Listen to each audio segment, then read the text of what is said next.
Trừ là tụi em làm được 8-90 rồi đó chị. Đấy. Chứ không phải là tụi em nè. Nhưng mà em làm được một cái ít là phải 80%. Xong rồi nó thợ đi lộn nó dễ thôi, nó cắt. Còn đó cái chị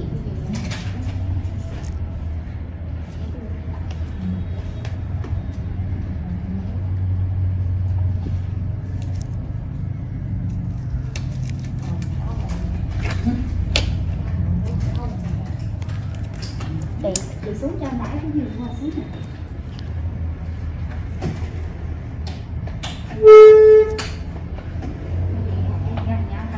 Đấy mấy tuổi rồi ba? Dạ có 12. 12 mà nó tội thiệt. Cháu bán nó bắt mày chết.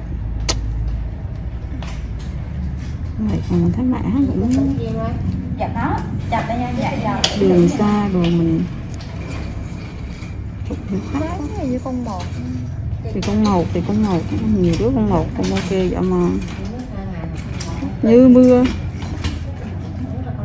đó mà chúng ta đánh vấn đề là ít quá kia biết không, nó nhiều mà khóc như đó về thấy bình thường, vấn đề là quá ít để không phải khóc như đó.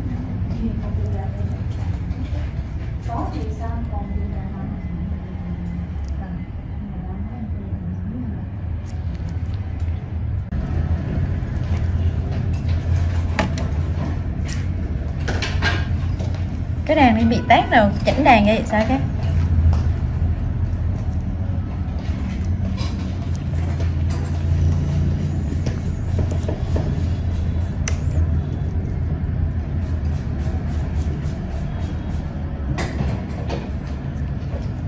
Cái màu nãy giờ chưa được cái đàn hết rồi.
Thằng cô này do một đứa da mập dài quá lên nè. Kia mà cái do em là giàu không á. Ừ.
Đừng đón là để Hiền, đón là để Hiền.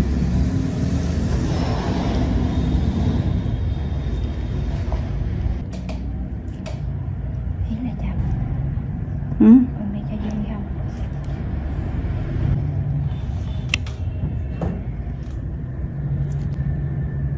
Chứ không phải là con đi.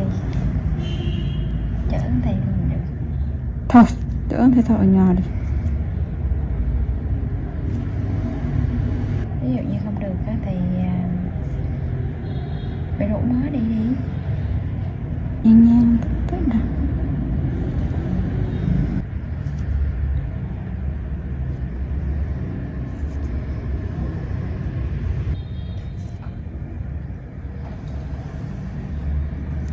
Ngại xa thì thế là không làm.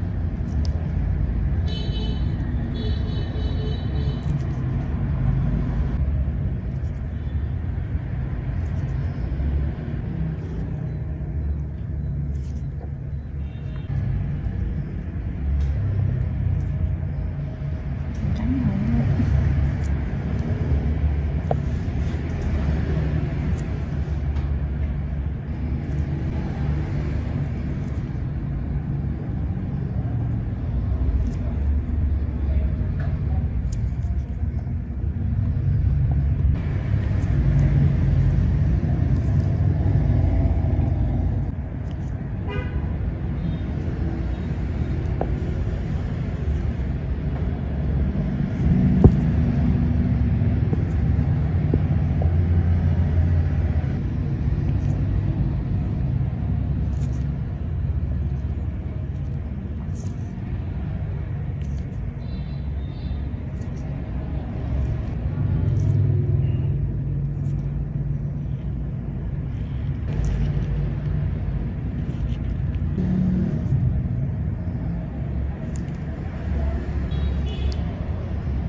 Em đang lớp mấy rồi em?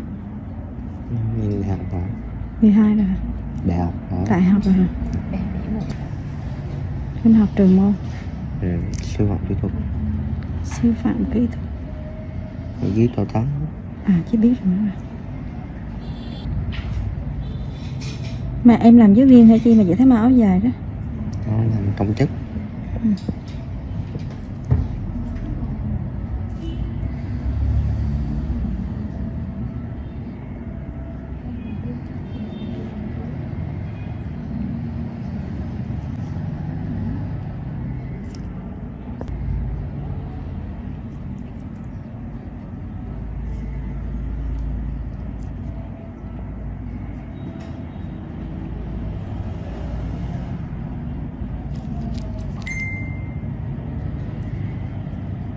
Both flat six engines, the 2022 Porsche 911 is a nearly flawless sports car, and it's an obvious editor's choice winner. Apart from being too expensive for most enthusiasts, Porsche's iconic 2+2-seater is as immersive as it is versatile. Along with the aforementioned flat six, which produces a distinctive snarl and makes between 379 and 473 horsepower. We reviewed the higher-powered GT3 and turbo variants separately. The lineup offers a quick-shifting dual-clutch automatic or a manual transmission and rear or all-wheel drive. The latter ensures its incredible performance can be enjoyed in all 4 seasons. The 911 comes in coupe, cabriolet, reed, convertible, or quasi-convertible Targa body styles. The beauty of the 911 is that its athleticism doesn't diminish its livability. Its ride is surprisingly civil considering its cornering limits and race car-like steering feel. Its interior is roomy up front and can be lavishly appointed, and its driver is treated to a satisfyingly low seating position, but also excellent outward visibility. What's new for 2022? For 2022, the GTS trim level joins the 911 family. Along with a 473 horsepower version of the lineup's ubiquitous twin-turbo flat-six, it's available with an 8-speed automatic or 7-speed manual transmission and rear or all-wheel drive. The GTS is offered in all 3 body styles, too. Its most notable features include a specially tuned suspension, as well as 20-inch front and 21-inch rear wheels with black center locks as seen on the 911 Turbo. Likewise, the GTS inherits larger iron brake rotors from the top-tier Turbo. There's also a lightweight package that removes the rear seats and adds carbon fiber front buckets, lighter glass, and a rear-wheel steering system. The 2022 911 receives Porsche's latest infotainment software, including new features such as Android Auto. To celebrate 50 years of Porsche design, a limited number, 750, of special edition 911 Targas will be offered. Based on our experience with myriad 911 models, we can confidently recommend the Carrera S. It boasts 64 horses more than the standard Carrera, and we'd be happy with either the engaging manual transmission or the snappier dual-clutch automatic. Those who want to enjoy their 911 year-round, but have to deal with slippery winter conditions can add all-wheel drive for $7,300 if you feel 4 winter tires aren't enough. We're content with the coupe body style, especially since the Cabriolet costs almost $13,000 more. We'd also opt for the Sport Chrono package that adds launch control, additional drive modes, and more. The Sport Seats Plus provide more supportive front buckets, and the Sport package adds a lowered suspension and a louder exhaust system. Our selection of upgrades would conclude with ventilated front seat cushions, passive entry, a heated multifunction GT steering wheel, and Porsche's Dynamic Light System Plus that features automatic high beams and headlights that swivel in the direction the front tires are pointed. We'd also recommend taking advantage of the Porsche Experience Center. For $395, plus a $50 damage waiver fee, you will be received coaching and track time in your new Porsche at either the Atlanta or Los Angeles location. If you don't live in those areas, you can travel and book time in one of Porsche's vehicles instead. Prices for those experiences range from as low as $400 to as high as $900 depending on location and model, engine, transmission, and performance. Mounted in the rear of the 911 is a twin-turbo 3.0-liter flat 6-cylinder engine.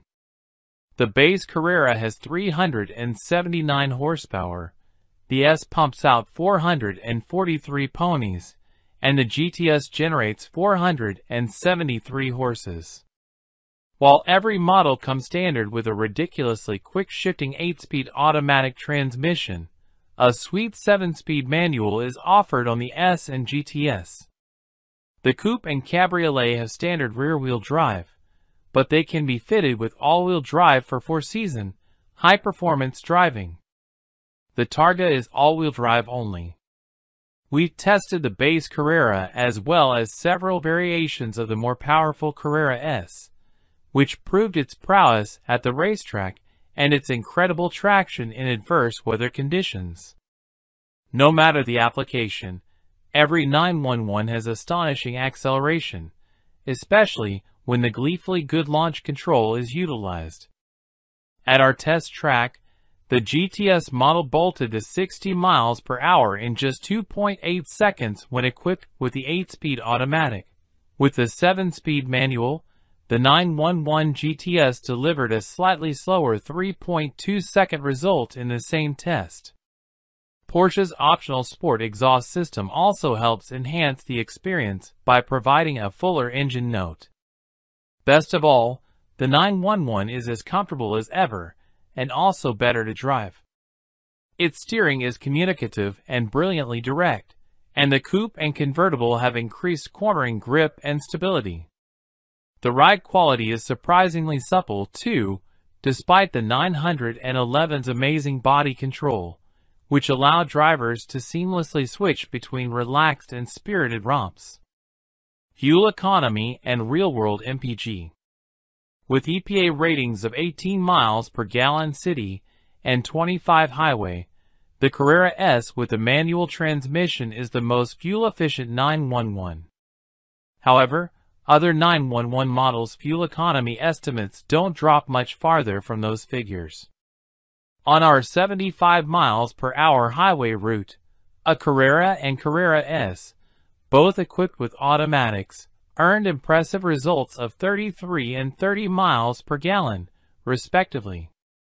For more information about the 911's fuel economy, visit the EPA's website. Interior, comfort, and cargo. The 911's interior continues to look sophisticated rather than complicated, with a mix of buttons, knobs, and touchscreen controls, and, for the first time ever, a large center cup holder. The gauge cluster also deviates from history, ditching the mainly analog instruments for mostly digital ones. While these screens have some user experience issues and can be blocked by the steering wheel, the central tachometer still uses a physical needle that follows the engine's revs towards its heavenly 7,400 RPM redline.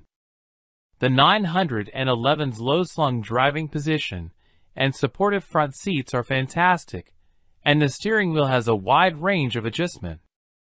We only wish Porsche used less piano black trim on the center console, provided more interior cubby storage, and gave this icon of a car a grander shifter than the stubby flipper that comes on automatic equipped models. Although the 911 continues to offer seating for up to 4 in theory, the tiny back seats remain as hostile to adults as they were when 911s first hit the road in the mid-1960s. Infotainment and connectivity.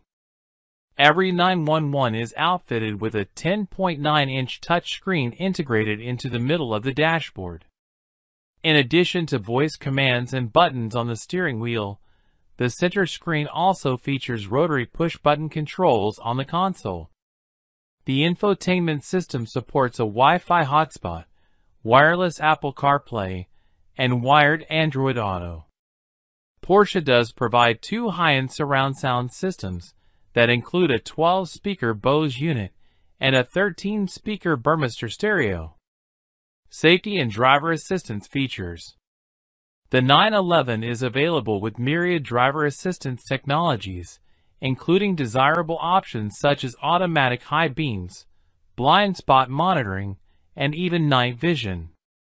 For more information about the 911's crash test results, visit the National Highway Traffic Safety Administration, NHTSA, and Insurance Institute for Highway Safety, IHS, websites. Key safety features include standard forward collision warning and automated emergency braking, available lane departure warning and lane keeping assist, available adaptive cruise control, warranty and maintenance coverage. Porsche's warranty coverage is standard for the segment, with a first maintenance visit covered free of charge. However, rivals such as the Jaguar F-Type offer more value by covering maintenance for up to 5 years. Limited warranty covers 4 years or 50,000 miles. Powertrain warranty covers 4 years or 50,000 miles. Complimentary maintenance is covered for 1 year or 10,000 miles. Hello, welcome to NT Car Reviews channel. 2022 BMW X3 xDrive 30i. Apparently Goldauction is German for Goldilocks, but you could do worse than. New 2022 BMW X3. It's roomier than the small, sporty X1, but not as large or expensive as the X5. There's a reason X3s are the best-selling BMW. In some years, they're not just the best-selling SUV, but these bad boys have also been known to outsell the ever-popular 3 Series sedans. We spent a year in the X5, and were suitably impressed by its 3.0-liter turbocharged 6-cylinder and technology offerings. The X3 has the smaller engine and most of the tech. Can it deliver similar results? What did we get? We got a 2022 BMW X3 xDrive 30, a 5-seater SUV with a starting MSRP of $45,700. In BMW speak, xDrive means all-wheel drive, AWD, which bumps up the overall cost from the base xDrive 30i model. The 30i references the entry-level engine. In this case, that engine is a 2.0-liter turbocharged 4-cylinder, 248 horsepower, 258 lb-ft of torque. The EPA says it's good for 24 miles per gallon combined, 21 city/28 highway. Between us, I started daydreaming after typing AWD. I've wanted to learn to snowboard ever since fracturing multiple bones last time I hit the slopes in high school, and I can't wait to drive this X3 to the mountains. Standard equipment highlights include an 8-speed automatic transmission, stability and traction control, Apple CarPlay and Android Auto compatibility, iDrive 7.0 with voice controls, a power tailgate, a rearview camera, and LED headlights. It also has a long list of driver assistance features such as forward collision, lane departure, and blind spot warning systems. Adding the premium package cost $3,450 and gave us a heated steering wheel, lumbar support, heated front seats, a head-up display, a panoramic sunroof, and the ever-popular gesture control. We'll be flicking our fingers at the stereo in no time. I'm told Tanzanite Blue2 Metallic is named for the gemstone found only in Tanzania. Choosing this radiant color tacked on another $1,500. The microchip shortage led BMW to delete both the BMW digital key and passenger lumbar support. Those features, though dearly missed, saved us $80 and $175, respectively.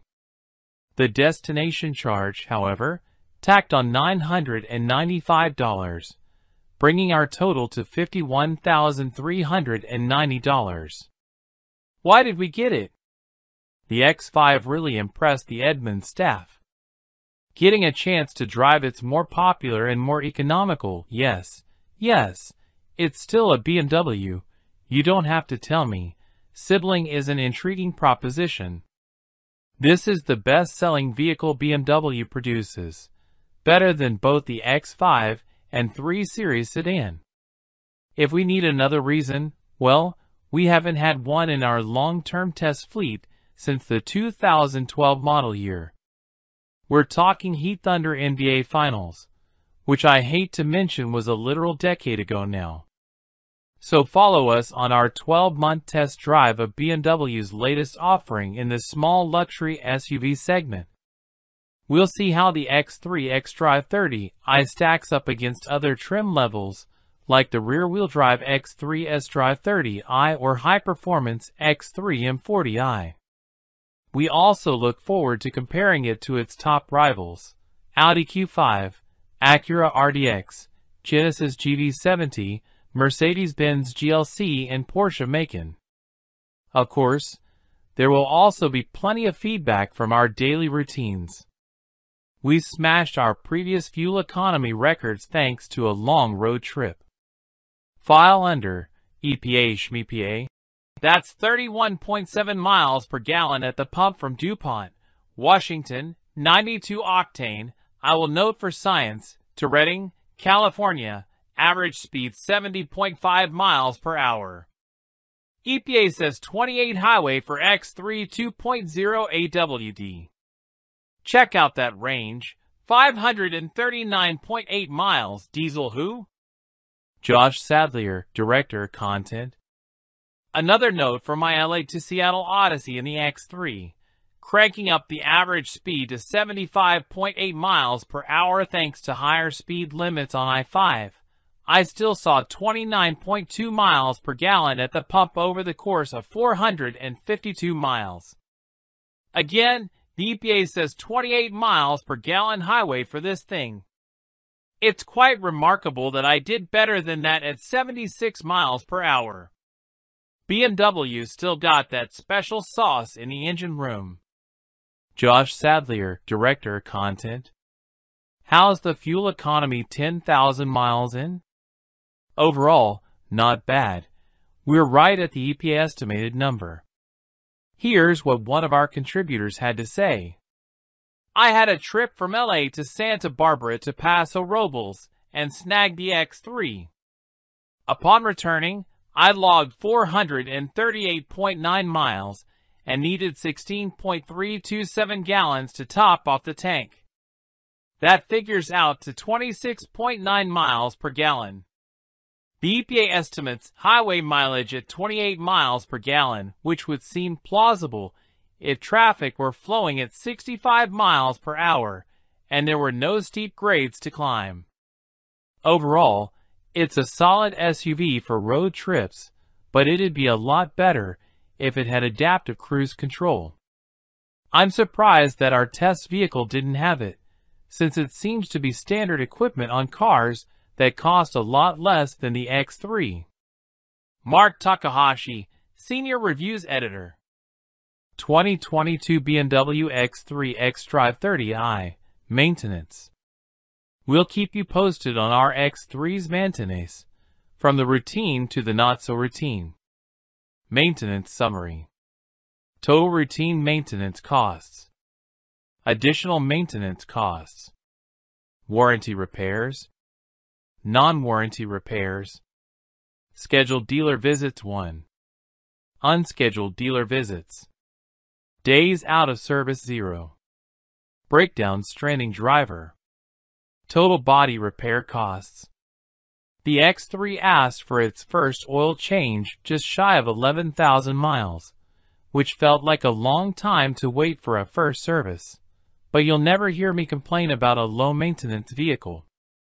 A quick trip to Valley BMW in the Central Valley of California took care of the job, which included the oil change, an inspection, and a standard scope service, which is just a fancy way to say diagnostic check, which also kinda sounds like an inspection to me.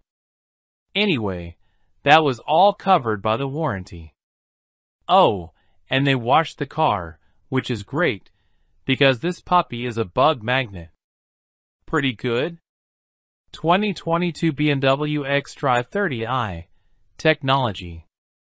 Even the base X3 comes loaded with technology, and we're going to test it. I complained about wireless Apple CarPlay when we first got our X3 right here on this website. Not about the product. I love the product, but it was buggy to the point of uselessness. Since my gripes, it appears an over-the-air update has just about fixed the problems. Lag, spotty connectivity, you name it, the X3 had it. I love the convenience of getting in the car, tossing my phone in the center console, and getting on my way, and wireless CarPlay, when it works, is a game changer. Jake Sundstrom, Editorial Assistant. I had heard that some of my coworkers had issues connecting their iPhones to our BMW X3 via wireless Apple CarPlay.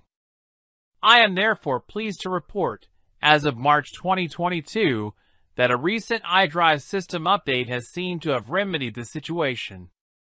I drove our X3 for about 2 weeks straight and didn't experience any connection glitches or reboots. The response time, when you, say, click to skip to the next music track and have that track actually play, is slower compared to when connecting by way of a USB cord, but I've experienced that in other cars with wireless CarPlay too. Brett Romans, Senior Editor, Written Content. 2022 BMW xDrive 30i, Performance.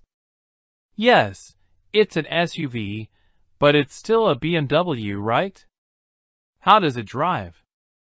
It isn't a 3 Series, but the X3 certainly feels nimble on curvy roads, and there is a noticeable difference between driving it and its larger sibling, the X5. If you're deeply concerned about tearing up country roads before buying an SUV, perhaps wonder if the class of vehicle is the problem and not the model.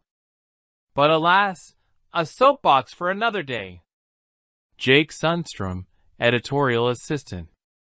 The BMW gets up to speed with ease and takes to the curves better than most other comparable SUVs. Unfortunately, I don't think it does slow very well. I tend to perform limo stops, where you try to come to a complete stop without really feeling it stop completely. It's about finding the lightest touch on the brake pedal, but no matter what I try, the X3 refuses. As I roll towards a stop with featherlight brake pedal pressure, the smooth deceleration is inelegantly interrupted by some noticeable downshifts that cause some lurches. Then, just as the car is about to come to a stop, the brake pads grab the rotors, resulting in an even more noticeable lurch. It's not ideal, nor is it a deal breaker, but I would have expected a luxury car to be able to stop more smoothly, even if it is sporty and fun. Mark Takahashi, Senior Reviews Editor. Any thoughts on the steering? The steering in this X3 leaves me with mixed feelings. I really enjoy driving around town thanks to its small dimensions, tight turning radius, and overall maneuverability. On the highway, it's a different story. The steering wheel is numb off-center. So after a short time on a straight road, with the steering wheel pointed dead ahead, the car drifts slightly. It requires constant, small adjustments to keep the car in the middle of the lane. It happened often enough that I switched from comfort to sport mode, thinking the heavier steering setting might help. No such luck. Mike Schmidt, Senior Manager, Vehicle Testing Operations. What's the power situation? Don't challenge anyone to a drag race. It could seriously alter your future, Marty, but you'll likely be satisfied with how the X3 performs chugging up large hills. It never wants for power thanks to the single turbo assistance its 4-cylinder engine receives. Jake Sundstrom, Editorial Assistant. Typically, I'm firmly in the more motor camp, and there's no doubt that the X3's optional turbocharged 6-cylinder engine, specified in the M40i variant and boasting 382 horsepower, is a peach. But even though our 4-cylinder X3 xDrive 30i makes a seemingly wimpy 248 horsepower, I never find myself thinking that its sauce is weak. There's plenty of punch for anything the commute might throw at you, and the numbers bear that out. At our test track, the X3 sprinted to 60 miles per hour in a satisfyingly swift 6.2 seconds. What's more, the refinement of this powertrain is top-notch. I'd love to have an M40i, but the xDrive 30i is no slouch. Oh, I forgot to add, Sport Mode. Always Sport Mode. It's the first thing I press after the Start button. In Sport Mode, the X3 is alive and engaged. Until you press that button, though, it's not ready to rock. Josh Sadlier, Director, Content Strategy. 2022 BMW xDrive 30i, Comfort. The X3 tries to split the gap between sporty and comfortable. How well does it do? How's it on the highway? Impressively comfortable and quiet. It probably helps that we've got the most relaxed X3 spec possible, which is the xDrive 30i with a standard, non-sport, suspension, and the regular 19-inch wheels. The optional 20 or 21-inch wheels are fancier, but have shorter tire sidewalls, so there's less cushion. This combo easily smooths out ruts and bumps on the road, and there's not much wind noise or tire noise. That combo makes our X3 a pleasing companion on a long drive. Brett Romans, Senior Editor, Written Content. Spending more than 5 hours driving to and from San Diego over the past weekend crystallized my disappointment in the X3's lack of adaptive cruise control. You may recall our fully loaded Kia Sorento, despite its flaws, came with ACC, making it a superstar when it came to road trip and high-traffic environments.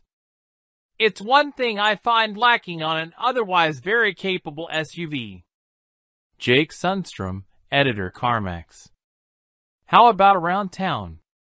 The BMW gets up to speed with ease and takes to the curves better than most other comparable SUVs.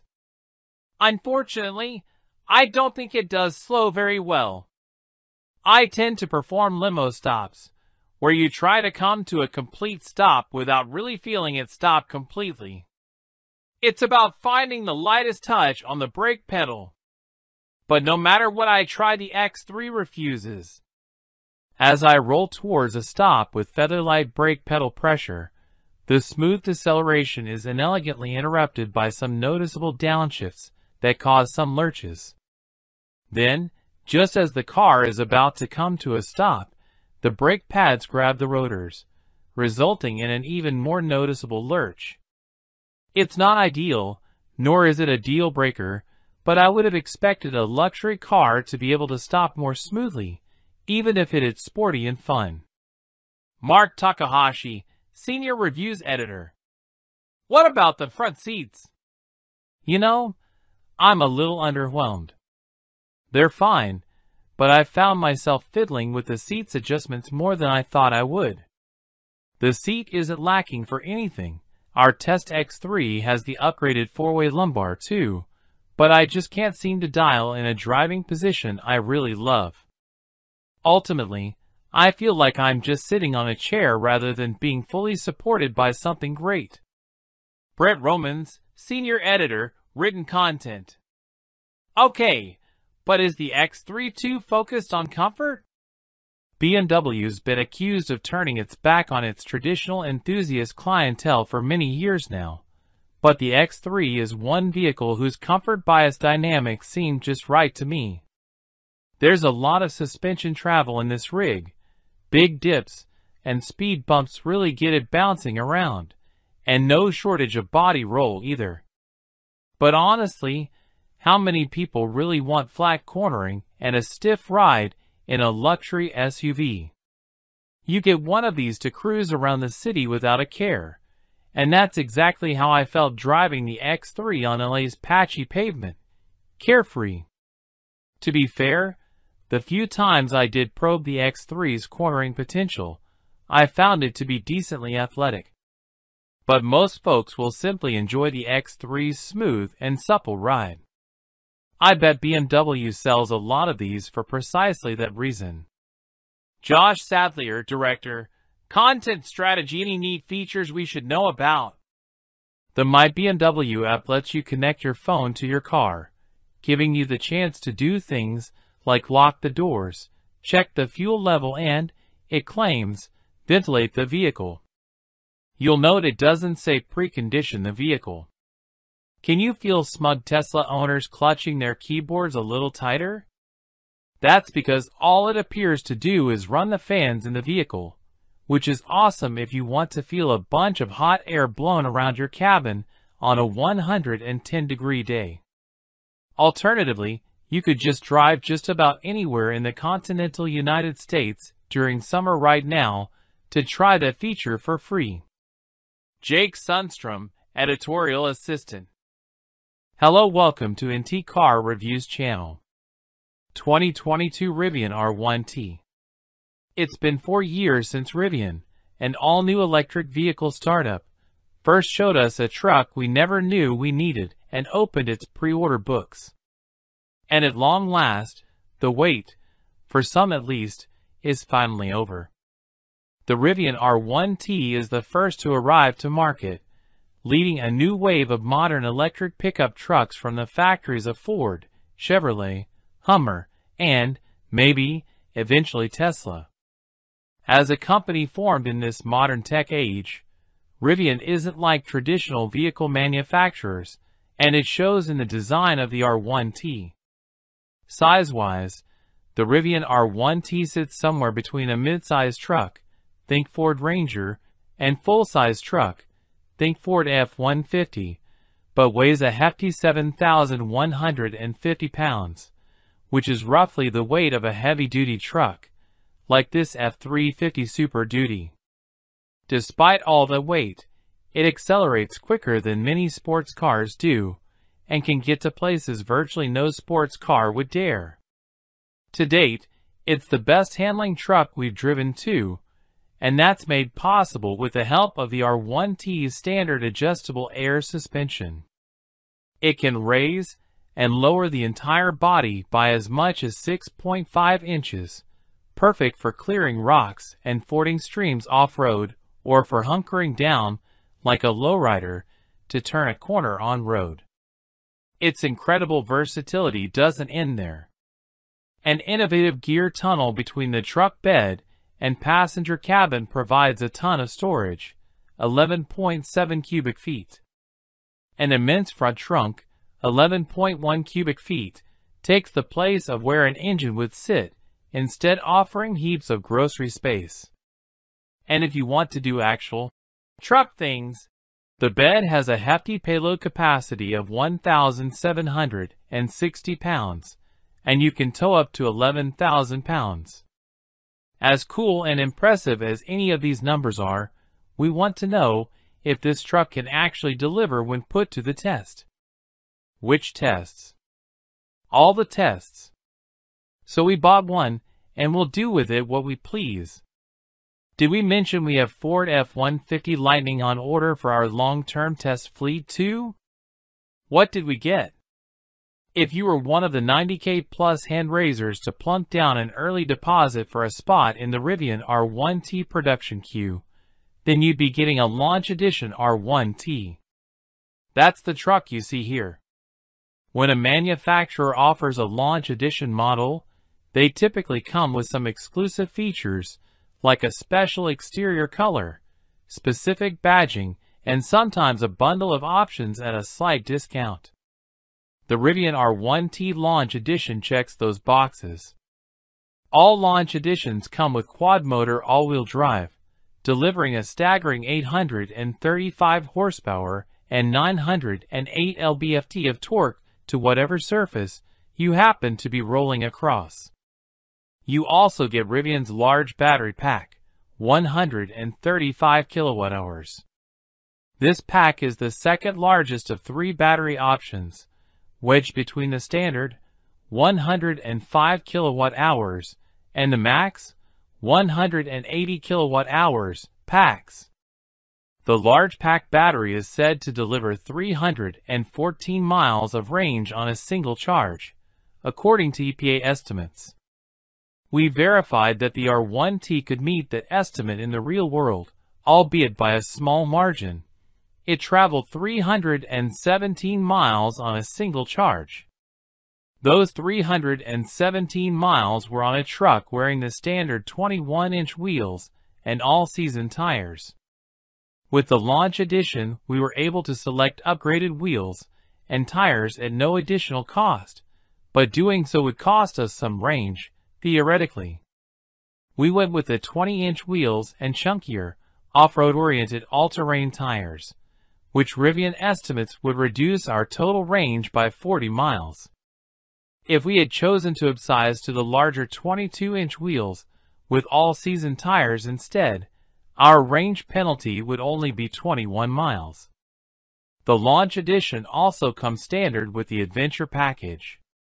This spruces up the interior with heated and cooled perforated vegan leather seats, beautiful natural grained ashwood trim, and a premium audio system by Meridian, replete with an uber-cool removable Bluetooth speaker that recharges when stowed in the center console.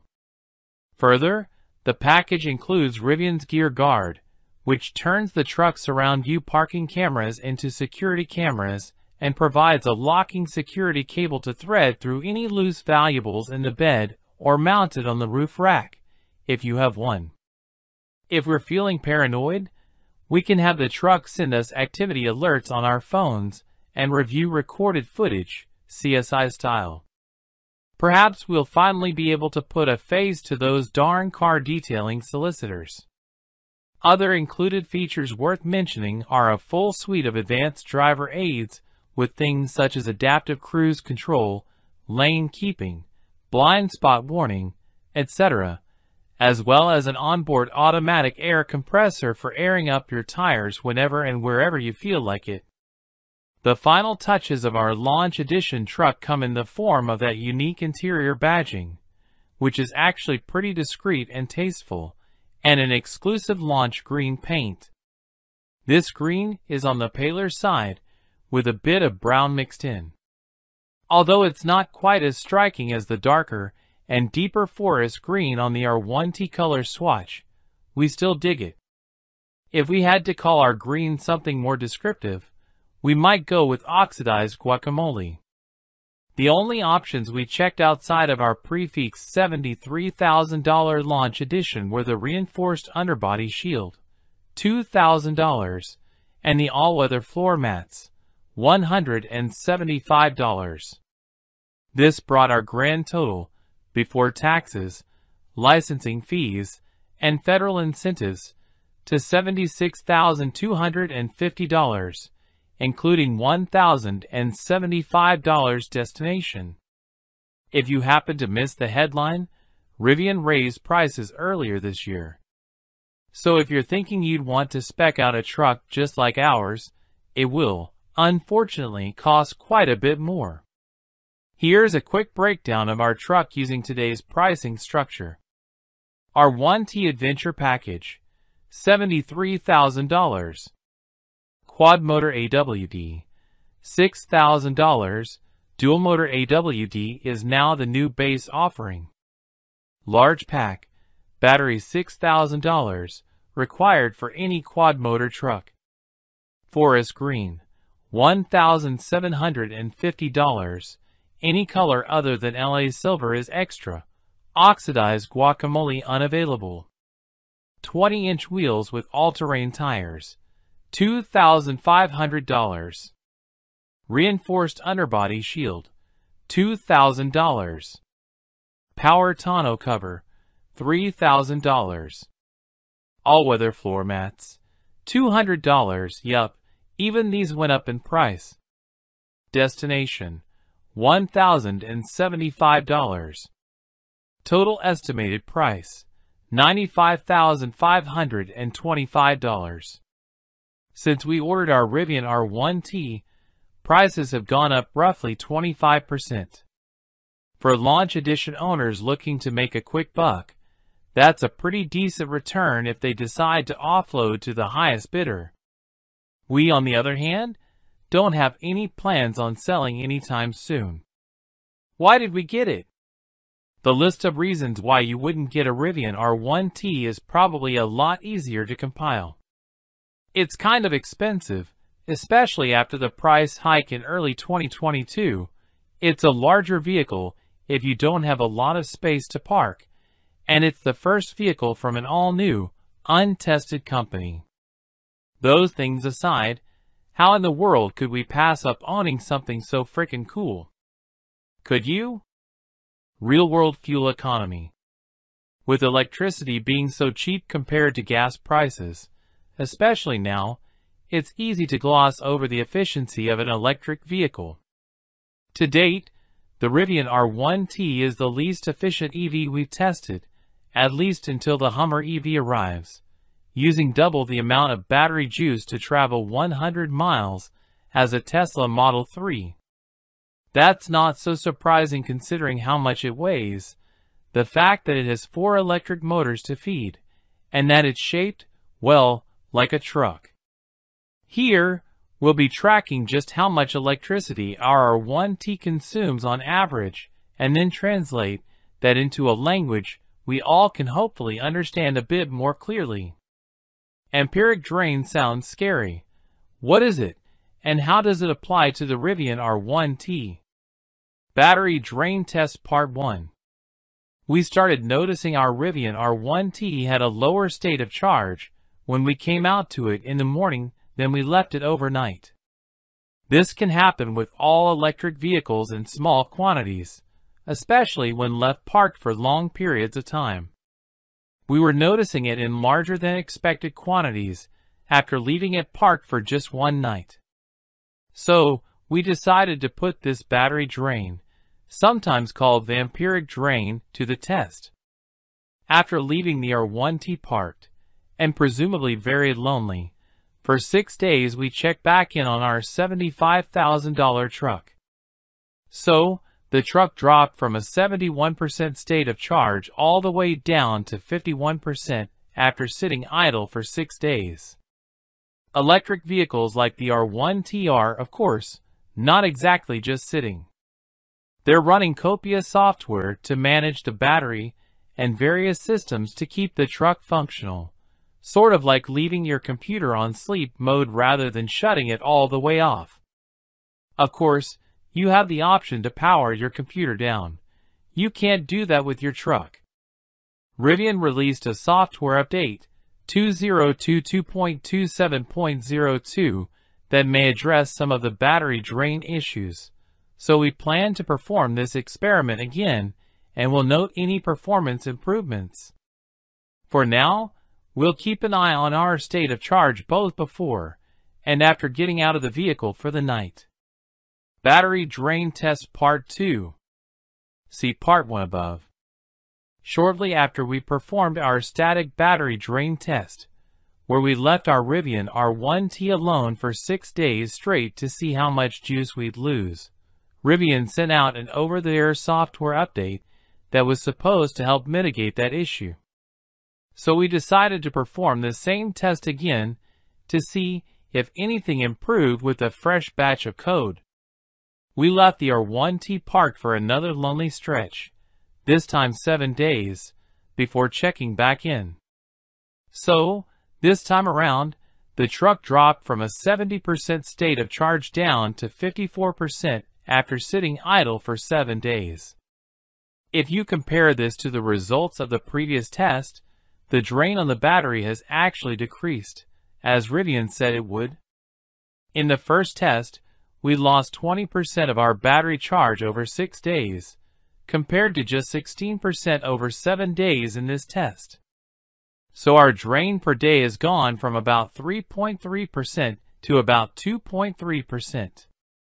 We plan to perform this test with a few of the other EVs we own, and will compare those results. An inefficient electric vehicle can create a unique set of hassles, senior video producer Doug Tyler found. This has been an experiment for me to see if an EV is doable for an apartment dweller with no home charger. There are lots of chargers nearby. I naively thought to myself, well, finding an open charger in Glendale/Burbank on Saturday for Labor Day weekend has been a fool's errand. Yes, I'm that fool. My whole afternoon is now being completely dominated. Finally found a charger, level 2 only, so excuse me while I go wander around in 105-degree heat for the next couple hours in order to gain 20 to 30 miles worth of battery. Does the range diminish the R1T's outdoor chops? Rivian markets the R1T as being an outdoorsy kind of vehicle.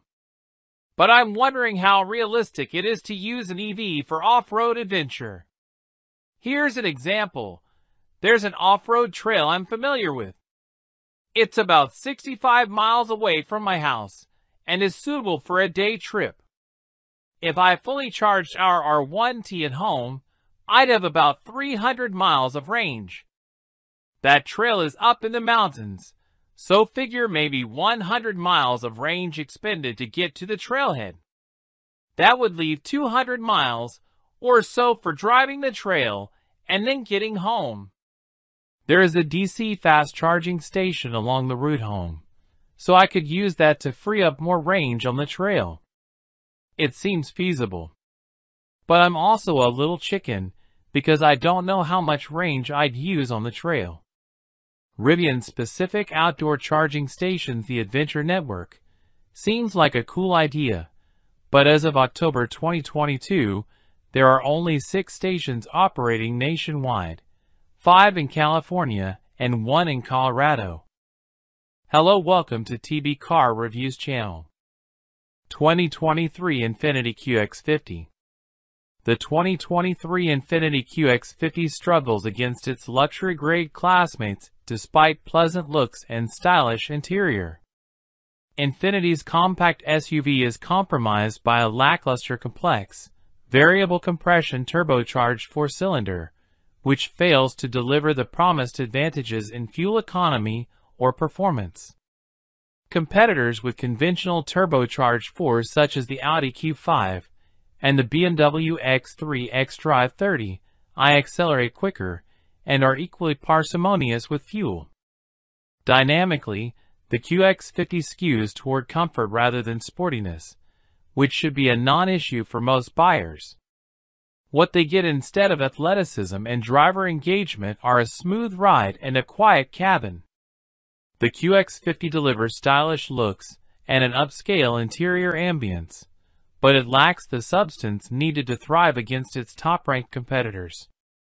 What's new for 2023?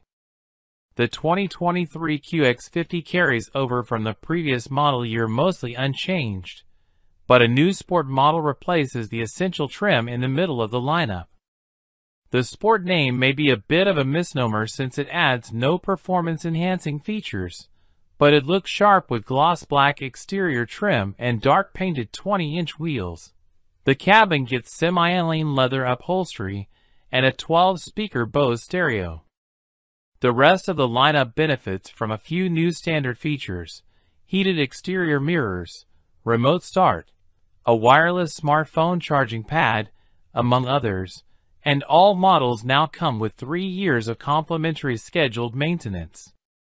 We think the new mid-level Sport is the best choice among the QX50's many trims as it comes with a decent amount of standard equipment, including a 360-degree camera system, heated and cooled front seats, in-dash navigation, interior ambient lighting, and more. Those who want all-wheel drive should expect to dole out another $2,000. Engine, transmission, and performance. Since its redesign for the 2019 model year, every QX50 has been powered by a turbocharged 4-cylinder engine that uses variable compression, called VC Turbo. The engine makes 268 horsepower and 280 pound-feet of torque and pairs with a continuously variable automatic transmission, CVT, that directs power to either the front or all 4 wheels. The engine seamlessly swaps between high compression during steady cruising and low compression during hard acceleration. While it never exhilarates when the pedal hits the metal, only those seeking a seriously quick crossover will be disappointed. Unfortunately, the engine is loud under heavy throttle, and the CVT makes this worse, especially around town. The Infiniti prioritizes comfort and luxury, with a compliant ride that is composed on rough roads and smooth on the highway. While the steering wheel provides little communication with the road surface, it has accurate reactions and light effort. Unfortunately, the Infiniti's soft brake pedal operates inconsistently. This leads to more than one shoddy stop in rush hour traffic, where the QX50's nose dives forward under heavy braking. Still, it only needed a competitive 164 feet to stop from 70 miles per hour in our emergency braking test. Fuel economy and real-world MPG. Despite a so-called revolutionary engine touted as maximizing both power and fuel economy, our test vehicle was less efficient than advertised during real-world testing. The front-wheel drive QX50 is rated at 23 miles per gallon city and 29 highway, while the all-wheel drive version has estimates of 22 miles per gallon city and 28 highway. All these estimates align with the similarly equipped BMW X3 and Volvo XC60, but that's disappointing when you consider the VC turbo engine is intended to be more efficient than traditional alternatives. The last all-wheel drive QX50 we tested on our 75 miles per hour fuel economy route, part of our extensive testing regimen, fell short of its highway estimate and returned 27 miles per gallon in the real world. For more information about the QX50's fuel economy, visit the EPA's website. Interior, comfort, and cargo. Inside, the QX50 can be fitted with quilted leather seats, wood interior trim, and a faux suede headliner. However, these upscale appointments are available only on the most expensive model.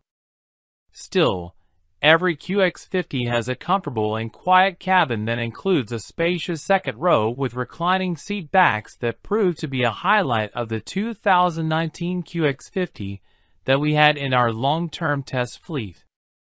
The QX50 has 31 cubic feet behind the back seat and up to 65 cubes with the 60/40 split folding rear bench folded flat. We managed to fit 9 carry-on suitcases with the seats up and 22 with them down. Both results were 2 more than the X3 held. While our top-of-the-line test vehicle had the motion-activated power liftgate, none of the lower trims has this useful feature. Infotainment and connectivity.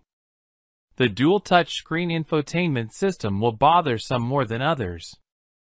We also were annoyed that the heated steering wheel and custom drive mode settings are only accessible through this interface. While we appreciated the familiar volume knob, the rotary controller on the center console only operates the top screen.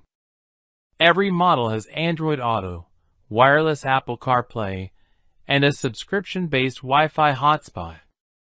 Both 12 and 16 speaker Bose stereo systems are available, as is mobile Wi-Fi hotspot. Our test vehicle did have several power points, with 3 USB ports up front and multiple 12-volt outlets, including one in the cargo area. Safety and driver assistance features. Every QX50 has a host of standard driver assistance technology that includes lane departure warning and lane keeping assist. For more information about the QX50's crash test results, visit the National Highway Traffic Safety Administration, NHTSA, and the Insurance Institute for Highway Safety, IHS, websites. Key safety features include standard forward collision warning and automated emergency braking, standard blind spot monitoring and rear cross traffic alert, standard adaptive cruise control with stop-and-go technology, warranty and maintenance coverage.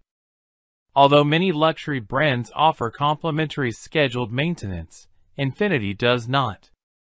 It does provide competitive limited and powertrain warranties, along with 4 years of roadside assistance.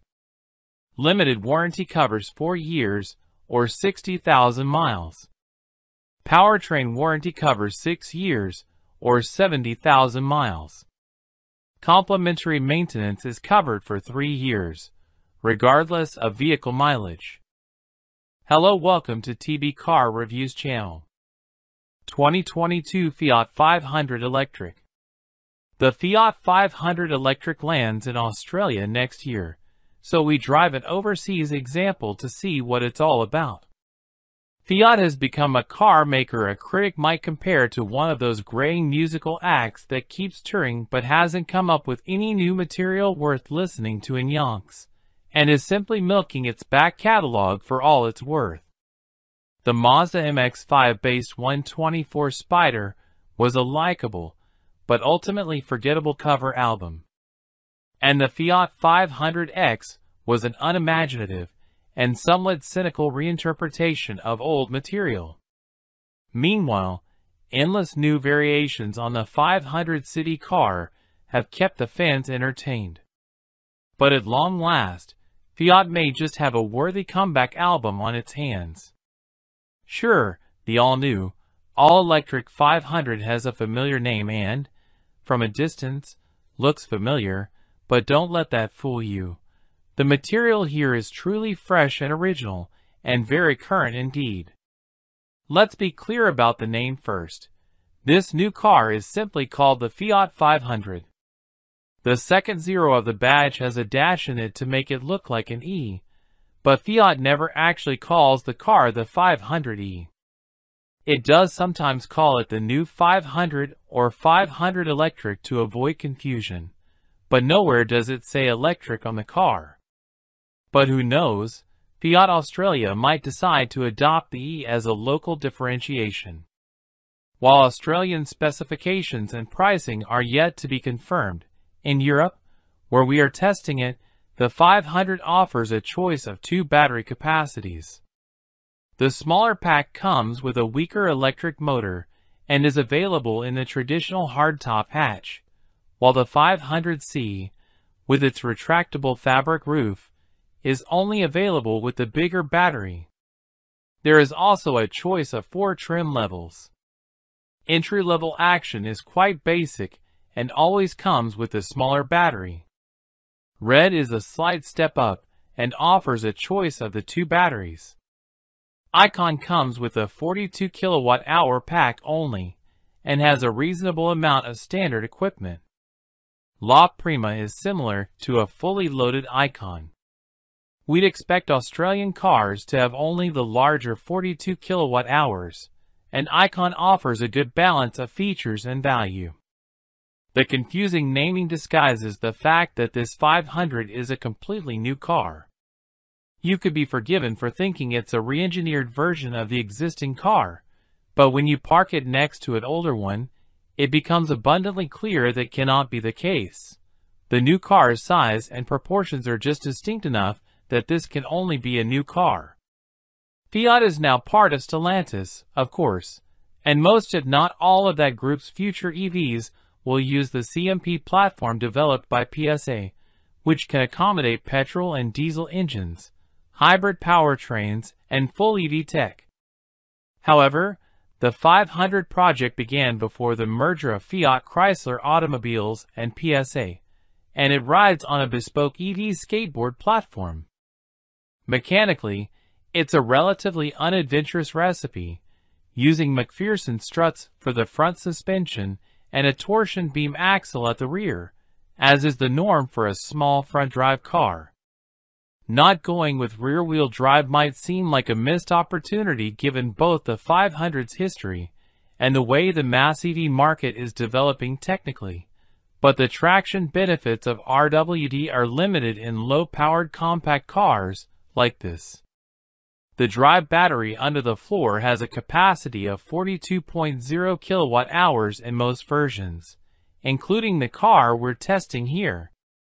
Of that, 37.3 kilowatt-hours is usable, giving a WLTP range of 320 kilometers. The smaller battery has just 21.3 kilowatt-hours of usable capacity, good for 190 kilometers. That base version comes with peak power of just 70 kilowatts, while other new 500s have 87 kilowatts. For a small car, the Fiat is heavy on account of its 295 kilograms battery pack. Its 1,365 kilograms curb weight dulls its performance somewhat, but it still managed to hit 100 kilometers per hour from rest in just 8.1 seconds. The 500 has 3 driving modes: Normal, Range, and Sherpa. Normal has only slight regen, equivalent to engine braking in a petrol car. Range dulls the initial accelerator response and boosts the regen quite significantly but stops short of one-pedal driving. And Sherpa is like Range, but turns off the climate control and limits you to 80 kilometers per hour. City cars are generally not known for their engaging handling. Simple suspension layouts, modest limits of grip, and generally conservative wheel geometries, intended to promote stability rather than boost agility, see to that. As a result, adequate handling is really all that's required here. To our great delight, however, the 500 does a lot more than that. Our test car came on optional 17-inch wheels shod with 205/45 Continental EcoContact 6 tires. That's a pretty meaty tire section for a car of this size, and, as a result, the 500 develops more than decent grip and traction, which is something cheaper EVs can struggle with as their more rudimentary traction control systems fail to contain the instant torque. Other versions of the 500 come on 195 or 185 section tires, so might behave differently. The car's suspension is quite stiff and allows very little roll through corners, so although the light steering transmits no tactile road feel, you can be confident in placing the Fiat when going through corners at speed. In fact, it often feels like you don't need to slow down for corners at all. Just aim the car in and hang on, while the agility afforded by the short wheelbase ensures the chassis obeys your instruction in a way that is a bit reminiscent of an original Mini. Ride and handling remain a compromise, but it's one that Fiat has struck reasonably well with the electric 500. As well as good stability on the freeway, it offers longer distance comfort and refinement, although its EV range will dictate how long you can cruise. Speaking of range, Fiat 500's claimed 320 kilometers was made to look optimistic during our testing, to say the least. With some motorway usage, 225 kilometers proved to be a more realistic estimation of available range during test driving in admittedly fairly cold weather. If you stay within the city, and if the weather's ideal while you're doing it, you might eke out 260 kilometers. Frustratingly, the range indicator tends to be optimistic when you set off with a full charge too. Charging speeds are decent, but no more. The smaller battery tops out at 50 kilowatts, while the bigger battery can charge at 85 kilowatts, which means that a 0 to 80% charge takes 35 minutes.